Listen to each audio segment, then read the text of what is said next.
Channel study with ಪರಶುರಾಮ್ಗೆ ಸ್ವಾಗತ ಅಂತ ಹೇಳ್ತಾ FA2 ನಾನು ಆಲ್ರೆಡಿ ಎಲ್ಲ ವಿಷಯಗಳಲ್ಲಿ ಕ್ವಶನ್ ಪೇಪರ್ಗಳನ್ನು ರಿಲೀಸ್ ಮಾಡಾಯಿತು. ಸೊ ವಿಡಿಯೋದ ಡಿಸ್ಕ್ರಿಪ್ಷನ್ ಬಾಕ್ಸ್ನಲ್ಲಿ ಕೊಟ್ಟಿದ್ದೀನಿ. ಕನ್ನಡ ಇಂಗ್ಲೀಷ್ ಹಿಂದಿಯ ಫಿಕ್ಸ್ ಕ್ವಶನ್ ಇದ್ದಾವೆ, SS ಮ್ಯಾಥ್ಸ್ ಸೈನ್ಸ್ದು ಫಿಕ್ಸ್ ಕ್ವಶನ್ನು ಕೂಡ ಹಾಕಿದ್ದೀನಿ. ಸೊ ಖಂಡಿತವಾಗಿ ಅಲ್ಲಿಂದ ಪ್ರಶ್ನೆಗಳು ಬಂದೇ ಬರ್ತವೆ. ಇದೇನು ಪ್ರಶ್ನೆ ಪತ್ರಿಕೆ ನೋಡ್ತಾ ಇದ್ದೀರಿ, ಸೊ ಖಂಡಿತವಾಗಿ ಈ ಪ್ರಶ್ನೆ ಪತ್ರಿಕೆ ನಿಮಗೆ ಏನಾಗ್ತದಪ್ಪ ಅಂತಂದ್ರೆ ಬರಬಹುದು ಪರೀಕ್ಷೆಯಲ್ಲಿ, ಯಾಕಂದರೆ ಇದು ಕೂಡ ಒಂದು ಇಂಪಾರ್ಟೆಂಟ್ ಆಗಿರ್ತಕ್ಕಂಥ ಕ್ವಶನ್ ಪೇಪರೇ ಇತ್ತು.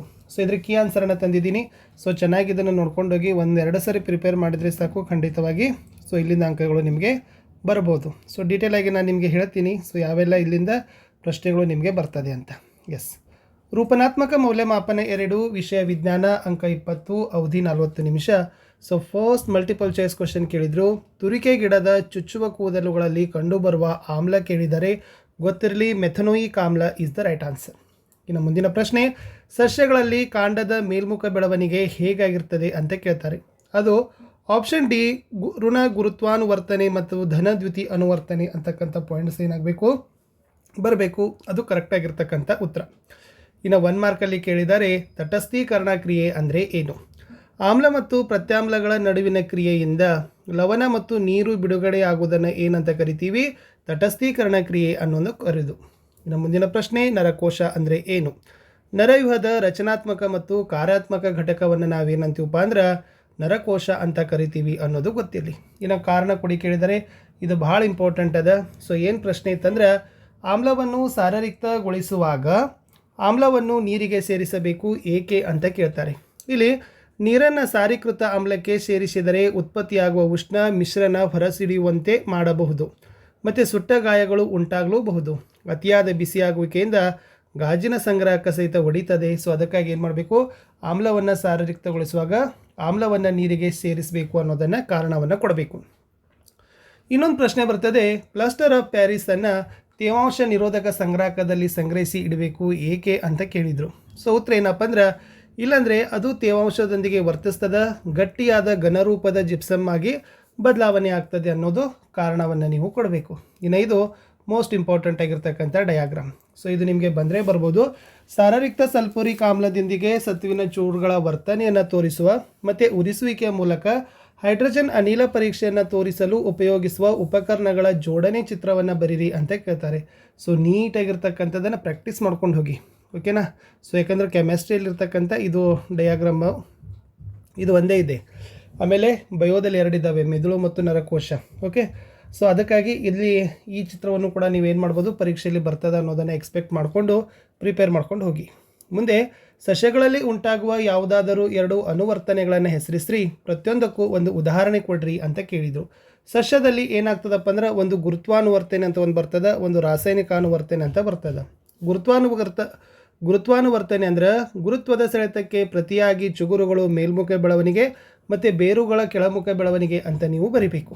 ಬಟ್ ರಾಸಾಯನಿಕ ಅನುವರ್ತನೆ ಅಂದರೆ ಸಸ್ಯಗಳಲ್ಲಿ ಅಂಡಾಶಯದ ಕಡೆಗೆ ಪರಾಗರೇಣುಗಳ ಸಾಗುವ ಚಲನೆ ಅಂತ ಬರೆದ್ರೆ ಸಾಕು. ಸೊ ಹೇಳಿದ್ದೀನಿ, 3 ಮಾರ್ಕ್ಸ್ಗೆ ಮೆದುಳಿನ ಚಿತ್ರನೇ ಬಂತು. ಇದು ನಿಯಂತ್ರಣ ಮತ್ತು ಸಹಭಾಗಿತ್ವ ಪಾಠದಿಂದ ಬರ್ತಕ್ಕಂಥ ಮೋಸ್ಟ್ ಇಂಪಾರ್ಟೆಂಟ್ ಕ್ವಶನ್. ಮಾನವನ ಮೆದುಳಿನ ನೀಳಛೇದ ನೋಟದ ಚಿತ್ರವನ್ನು ಬರೆದ್ರಿ, ಅದರಲ್ಲಿ ಅನುಮಸ್ತಿಷ್ಕ ಮತ್ತು ಮೆಡುಲಾವನ್ನು ಗುರುತಿಸ್ರಿ ಅಂತ ಕೇಳಿದರು. ಸೊ ನಿಮಗೆ ಗೊತ್ತಿರ್ಬೋದು, ಇದು ಅನುಮಸ್ತಿಷ್ಕ ಇದೆ, ಓಕೆನಾ? ನೆಕ್ಸ್ಟ್ ಇರ್ತಕ್ಕಂಥದ್ದು ಮೆಡುಲಾಗನ್ನು ಕೇಳಿದರೆ ಅಲ್ಲಿ ಮೇಲೇ ಮೆಡುಲಾನು ಕೂಡ ಇದೆ. ಸೊ ಪುಸ್ತಕದಲ್ಲಿ ನೋಡಿರ್ಬೋದು. ಸೊ ಚೆನ್ನಾಗಿ ಇದನ್ನು ಕೂಡ ನೀವು ಪ್ರಾಕ್ಟೀಸ್ ಮಾಡ್ಕೊಂಡು ಹೋಗಿ ಮಕ್ಕಳೇ. ಸೊ ಖಂಡಿತವಾಗಿ ಇಲ್ಲಿಂದ ಅಂಕಗಳು ನಿಮಗೆ ಬರ್ತದೆ. ಇನ್ನು ಆಮ್ಲ ಮತ್ತು ಪ್ರತ್ಯಾಮ್ಲಗಳು ಲವಣಗಳು ಪಾಠದಿಂದ ಒಂದು ಪ್ರಶ್ನೆ ಕೇಳಿದರು.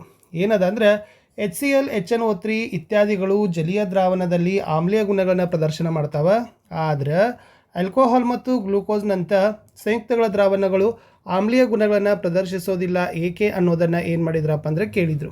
ಉತ್ತರ, ಈ HCl ಮತ್ತು HNO ಇತ್ಯಾದಿಗಳು ಜಲೀಯ ದ್ರಾವಣದಲ್ಲಿ ಹೈಡ್ರೋಜನ್ ಅಯಾನುಗಳನ್ನು ಉಂಟು ಮಾಡ್ತಾವೆ. ಆಲ್ಕೋಹಾಲ್ ಮತ್ತು ಗ್ಲೂಕೋಸ್ನಂಥ ಸಂಯುಕ್ತಗಳು ಹೈಡ್ರೋಜನ್ ಹೊಂದಿದಾವ, ಆದರೂ ಕೂಡ ಹೈಡ್ರೋಜನ್ ಅಯಾನುಗಳನ್ನು ಏನು ಮಾಡೋದಿಲ್ಲ, ಉಂಟು ಮಾಡೋದಿಲ್ಲ. ಸೊ ಹೀಗಾಗಿ ಇದು ಪ್ರತ್ಯಾಮ್ಲೀಯ ಗುಣವನ್ನು ಪ್ರದರ್ಶಿಸೋದಿಲ್ಲ ಅನ್ನೋದನ್ನು ನಿಮ್ಮ ಪಾಯಿಂಟ್ಸನ್ನು ನೀವೇನು ಮಾಡಬೇಕು, ಸೊ ಬರಿಬೇಕು ಈ ಪ್ರಶ್ನೆ ಬಂದರೆ. ಇನ್ನೊಂದು ಪ್ರಶ್ನೆ ಕೇಳಿದರು, ವಸ್ತುಗಳ ಆಮ್ಲೀಯ ಮತ್ತು ಪ್ರತ್ಯಾಮ್ಲೀಯ ಸ್ವಭಾವಗಳಿಗೆ ಕಾರಣವಾದ ಅಯಾನುಗಳನ್ನು ಹೆಸರಿಸ್ರಿ ಅಂತ ಕೇಳ್ತಾರೆ. ಇಲ್ಲಿ ಆಮ್ಲೀಯಗಳಿಗೆ ಮುಖ್ಯ ಕಾರಣ H+ ಅಂದರೆ ಹೈಡ್ರೋನಿಯಂ ಅಯಾನು, ಪ್ರತ್ಯಾಮ್ಲೀಯಕ್ಕೆ OH- ಅಂದರೆ ಹೈಡ್ರಾಕ್ಸೈಡ್ ಅಯಾನು. ಇವು ಮುಖ್ಯವಾಗಿ ಏನಪ್ಪ ಅಂತಂದರೆ ಕಾರಣ ಅನ್ನೋದು ನಿಮಗೆ ಗೊತ್ತಿರಲಿ. ಇನ್ನು 4 ಮಾರ್ಕ್ಸ್ ಕ್ವಶನಲ್ಲಿ ಕೇಳಿದರು, NaOH, CaOH, twice H2, Cl2 ಇವುಗಳನ್ನು ನೀಡಲಾಗಿದೆ. ಯಾವ ವಸ್ತುವನ್ನು ಆಯ್ಕೆ ಮಾಡಿಕೊಂಡು ಬ್ಲೀಚಿಂಗ್ ಇಟ್ ಮೀನ್ಸ್ ಚಲುವೆ ಪುಡಿಯನ್ನು ನೀವು ತಯಾರಿಸ್ತೀರಿ, ಆಮೇಲೆ ಇದರ ರಾಸಾಯನಿಕ ಹೆಸರು, ಇದರ ಉಪಯೋಗಗಳನ್ನು ಬರೀರಿ ಅಂತ ಕೇಳಿದರು. ಸೊ ಮುಖ್ಯವಾಗಿ CaOH2 ಮತ್ತು Cl2ಗಳನ್ನು ನಾವು ತೆಗೆದುಕೊಂಡು ಈ ಬ್ಲೀಚಿಂಗ್ ಪುಡಿಯನ್ನು ರೆಡಿ ಮಾಡ್ಬೋದು. ಅದರ ರಾಸಾಯನಿಕ ಹೆಸರು CaOCl2 ಅಂದರೆ ಕ್ಯಾಲ್ಸಿಯಂ ಆಕ್ಸಿಕ್ಲೋರೈಡ್ ಅಂತ ಕರೀತಾರೆ. ಇದರ ಉಪಯೋಗ ನೀರಿನ ಶುದ್ಧೀಕರಣದಲ್ಲಿ ಬಳಕೆ ಮಾಡ್ತಾರೆ, ವಿವಿಧ ಪ್ರಕ್ರಿಯೆ ಕಾರ್ಖಾನೆಗಳಲ್ಲಿನೂ ಕೂಡ ಏನು ಮಾಡ್ತಾರಪ್ಪ ಅಂದರೆ ಅದನ್ನು ಬಳಸ್ತಾರೆ ಅನ್ನೋದನ್ನು ನೀವು ಬರೆದ್ರೆ ಖಂಡಿತವಾಗಿ ನಿಮಗೆ ಅಂಕಗಳನ್ನು ಕೊಡ್ತಾರೆ. ಇನ್ನೊಂದು ಕ್ವಶನ್ ಇತ್ತು, ಹಲ್ಲಿನ ಸವೆತ ಹೇಗೆ ಉಂಟಾಗ್ತದೆ ವಿವರಿಸ್ರಿ, ಇದನ್ನು ಹೇಗೆ ತಡೆಗಟ್ಟಬಹುದು ಅಂತ ಕೇಳಿದ್ದಾರೆ. ಗೊತ್ತಿರಲಿ, ಆಹಾರ ಸೇವನೆಯ ನಂತರ ಬಾಯಿಯಲ್ಲಿ ಉಳಿದ ಸಕ್ಕರೆ ಮತ್ತು ಆಹಾರದ ಕಣಗಳ ವಿಘಟನೆಯಿಂದ ಬಾಯಿಯಲ್ಲಿರುವ ಬ್ಯಾಕ್ಟೀರಿಯಾಗಳು ಆಮ್ಲಗಳನ್ನು ಉತ್ಪತ್ತಿ ಮಾಡ್ತಾವೆ. ಇದರಿಂದ ಬಾಯಿಯಲ್ಲಿನ ಆಮ್ಲೀಯ ಹೆಚ್ಚುತ್ತದೆ. ಬಾಯಿಯಲ್ಲಿ pH 5.5ಕ್ಕಿಂತ ಕಡಿಮೆಯಾದಾಗ ಹಣ್ಣಿನ ಎನಾಮಲ್ ಸವೆತಕ್ಕೆ ಒಳಗಾಗ್ತದೆ.